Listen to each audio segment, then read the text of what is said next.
Jumping into that question, your experience in Australia, with what you're telling us, all these hard work, and man, I can see it right away. Talk about that experience in the George Kambosos gym, because when I watched that interview, he said you're pretty much doing everything in that gym. You're cleaning it, you're there 24/7. Just talk about that experience. It actually started with me getting laid off from my job, bro.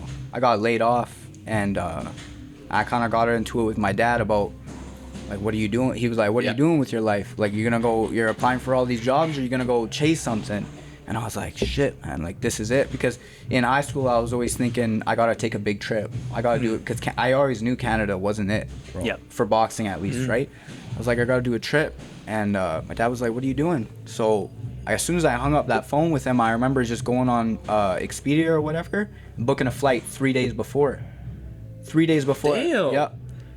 I told my mom, and then my dad came back, and he was actually shocked. He was like, what the? He did it? You asked me what I was going to do here. Right? I was like, I did it. And I'm packing my suitcases and everything, and I left, like, a comfortable life. I left, having my family, having a full fridge, having a car to drive around, and I just showed up in Australia, bro. Why was it Australia? So at the time, actually, backstory, my George was a fighter that my dad loved.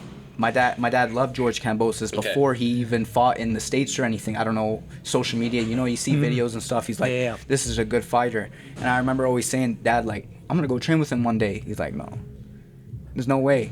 He's a superstar. And I'm like, watch, I'm going to do it. But around that time, he just did the Teofimo fight. He got all the belts, so I was like, this is a perfect timing, because if I go down to the States or, try to train with someone like Devin Haney or, I feel like a lot of those boxers are kind of selfish, and they wouldn't really give me a time of day or anything. So that's why I chose Australia. My dad loved George, and George was in a spot where, like, he was a man.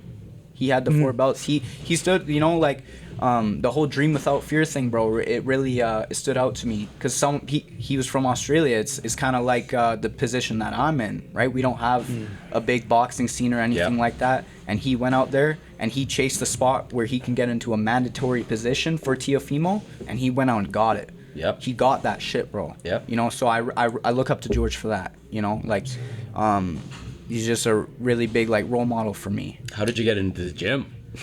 Yeah, bro. It started with me, like, kind of messaging George, like, trying to, like, so you were just just straight up DMing him. At first, before the belts, he was training at a gym where I could get the address. It wasn't a private gym. Okay, yeah. Right? But then he got the belts and he bought his own gym. It was private. And I was like, oh, fuck, like, what do I do, right? But I was just creeping him, really. I seen he was training at Ethos Strength and Conditioning.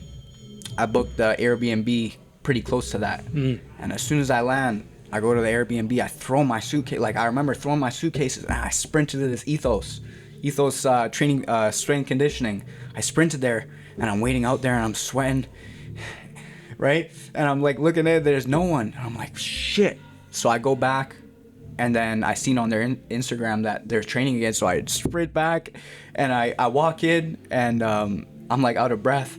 And I'm like, can I speak to the owner of the gym? And they're like, what? Like, he's busy. And I'm like, can I speak to the owner, please? Like, it's important. And they're like, where's your accent from? Right? Yeah, I'm like, yeah. I'm like, I'm from Canada. Can I speak to your owner, please?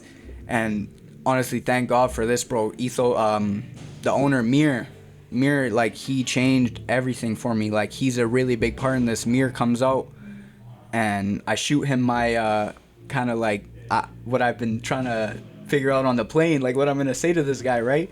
And he comes out, and I'm like, bro, I came all the way from Canada. I just landed. I'm looking for a chance with George Kambosos. Like, can you tell me where he trains? Can I speak with him? Can I do something? And he's like, what if I told you no right now? What would you do? And then, like, it really hit me, and I was like, shit, like, I'm really across the world. Yeah. And I didn't really have, like, a plan, like an actual plan. I just showed up. And I was like, I don't know. I looked at I don't know. He was like, he gets all my information and all that. And he's like, I don't know, bro. I'll let you know what I can do. And I was like, shit. So I go back to the Airbnb. I'm sitting there for a day. The next day I go out. because, you know, I thought it might have been my last day in Australia. Like, my second day would have been it. So I go out and I'm just traveling, and I hop on the bus. I go to Bondi Beach. Sorry, all my Australian friends saying that I pronounced that wrong. I always pronounce shit wrong for them. But I go to Bondi Beach, and I'm just like walking around, like, just, I felt like I was done, bro. You know what I mean? Just walking around, looking at the beach, and I couldn't even be happy, you know, seeing the ocean for the first. That was the first time seeing the ocean. I couldn't even be happy. Yeah, it was beautiful, but I couldn't even be happy because I thought that was it. And I'm just, well, like, damn, bro, like, I really messed up. Like, I spent I don't know how much on a flight, and I'm out here just walking around doing nothing. And I feel my phone buzz. I pick up my phone, and it was from Mir.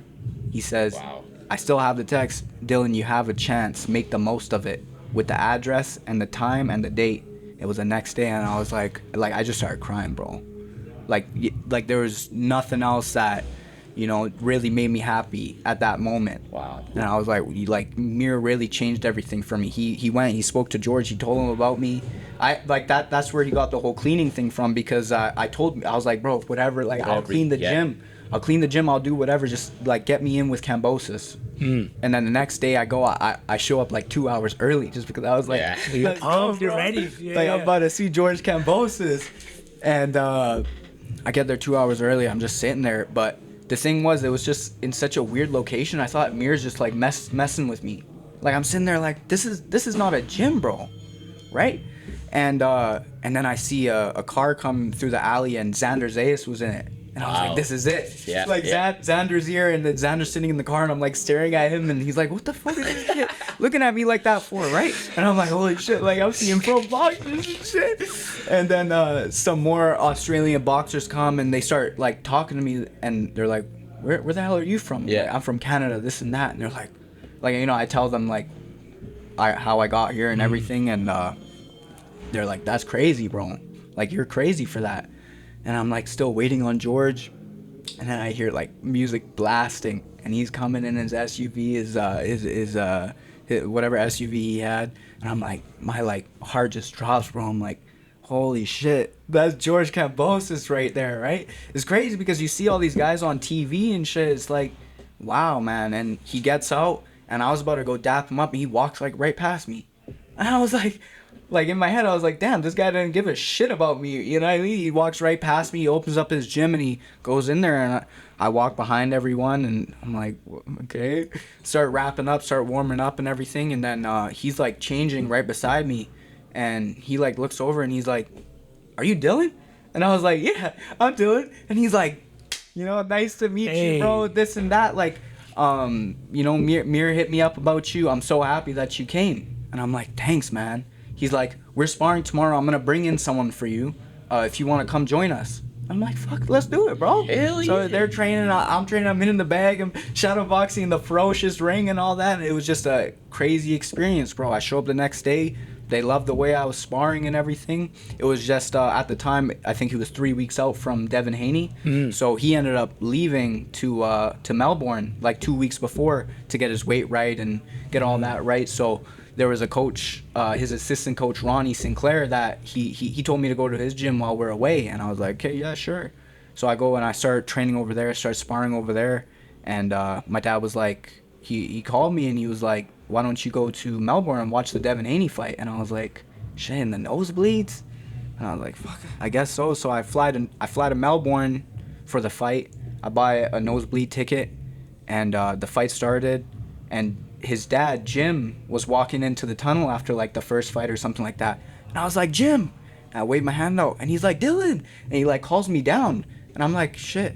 I start walking down, and security grabs me. They're like, what are you doing? Yeah. And I'm like, Jim's right there. He told me to come. He's like, no one told you to go. He pushes me away, and Jim comes and grabs me. He's like, no, he's coming with me. Gave me the backstage pass. I'm walking around the back going to Devin Haney's style. I'm going to Devin Haney's side, like looking at what he's doing and shit. Bro, when I went to Devin Haney's style, there was like 10 girls in there, like 10 like girls in there or whatever, and one trainer and his dad. It's like, what the hell is going on back here? And they're bumping music and everything. And then I go over to George's side and you hear the cracking of the pads and everything. And I'm like, this is crazy, bro. And then you start seeing like the Maloney brothers and all that. And I was just like, wow, this is crazy. And then I was right on the platform, bro, watching this fight. Wow. Right on the platform, walking out with all the fighters and everything. Like, and it was crazy because like I came from just coming to train to being floor, like ringside. Story, man. Ringside watching George and Devin fight. Wow. Right there, bro. In the Marvel Stadium, sold out, 40,000 people. You know? And all you had to do was book that fight. All I had, you know what? That's it. I'm gonna do this. You just take that. That's all I did, bro. I took the risk. That's crazy. And it paid off, you know? Like, even though I'm fighting out here right now, I still made some great connections. I believe that 2024 things will change, and you know I'm gonna contact my team in Australia, and we'll get some work in from there, bro. I think it's the second fight camp now. Yeah. So the second fight camp, we weren't expecting a second fight camp. Obviously, I thought that we all thought that George was gonna do his thing, and didn't work out that way. So second fight camp. Well, actually, George was back in the gym the next day. He flew straight back to Sydney. He was right in the gym, lifting weights, doing whatever. And I was like, that's someone I want to be around, right? Yeah. I always surround myself with, you know, wolves, bro. Yeah. I don't surround myself with people that don't want to work hard like that, you know?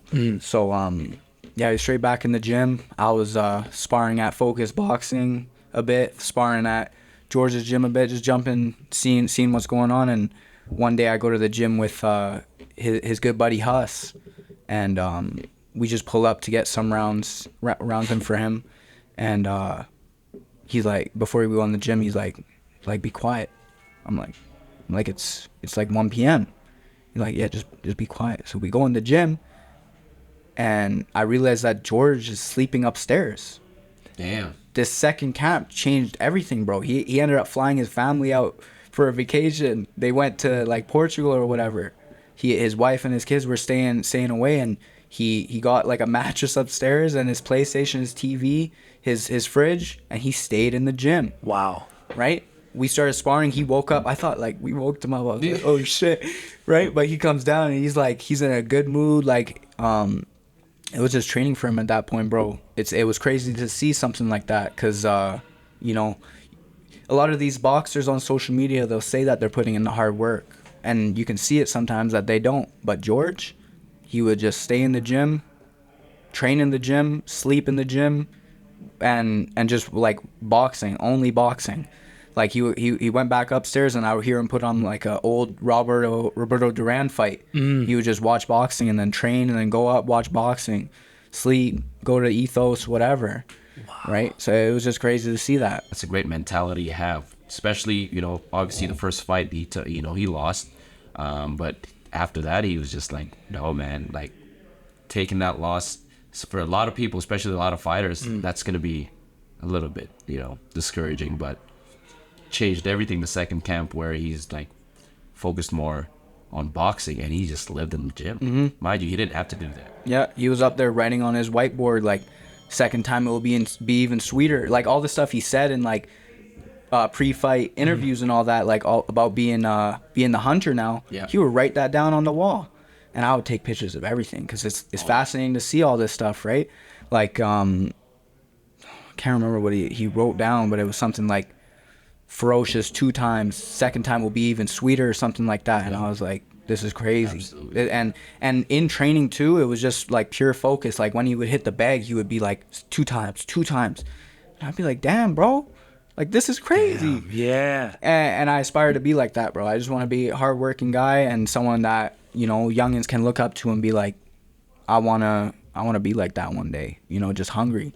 And especially someone like George, because, you know, he was getting his checks and all that, but he was still hungry. Yeah. He wants those belts, right? He didn't have to live in the gym. He didn't exactly. He was chilling. Yeah. He was fine, but he still chose to get this little bed in the gym and make, like I did, be uncomfortable. Yes. Put himself back into a spot where he was uncomfortable, just so he could focus on the fight. That's big. Right. He came in with a different game plan. Yeah.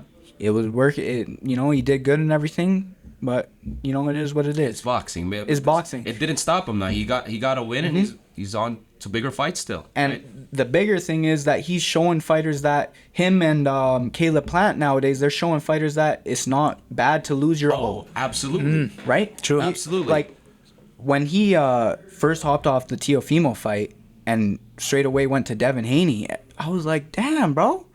Like no fear at all. And that's where I get it from, bro. Like I don't have no fear.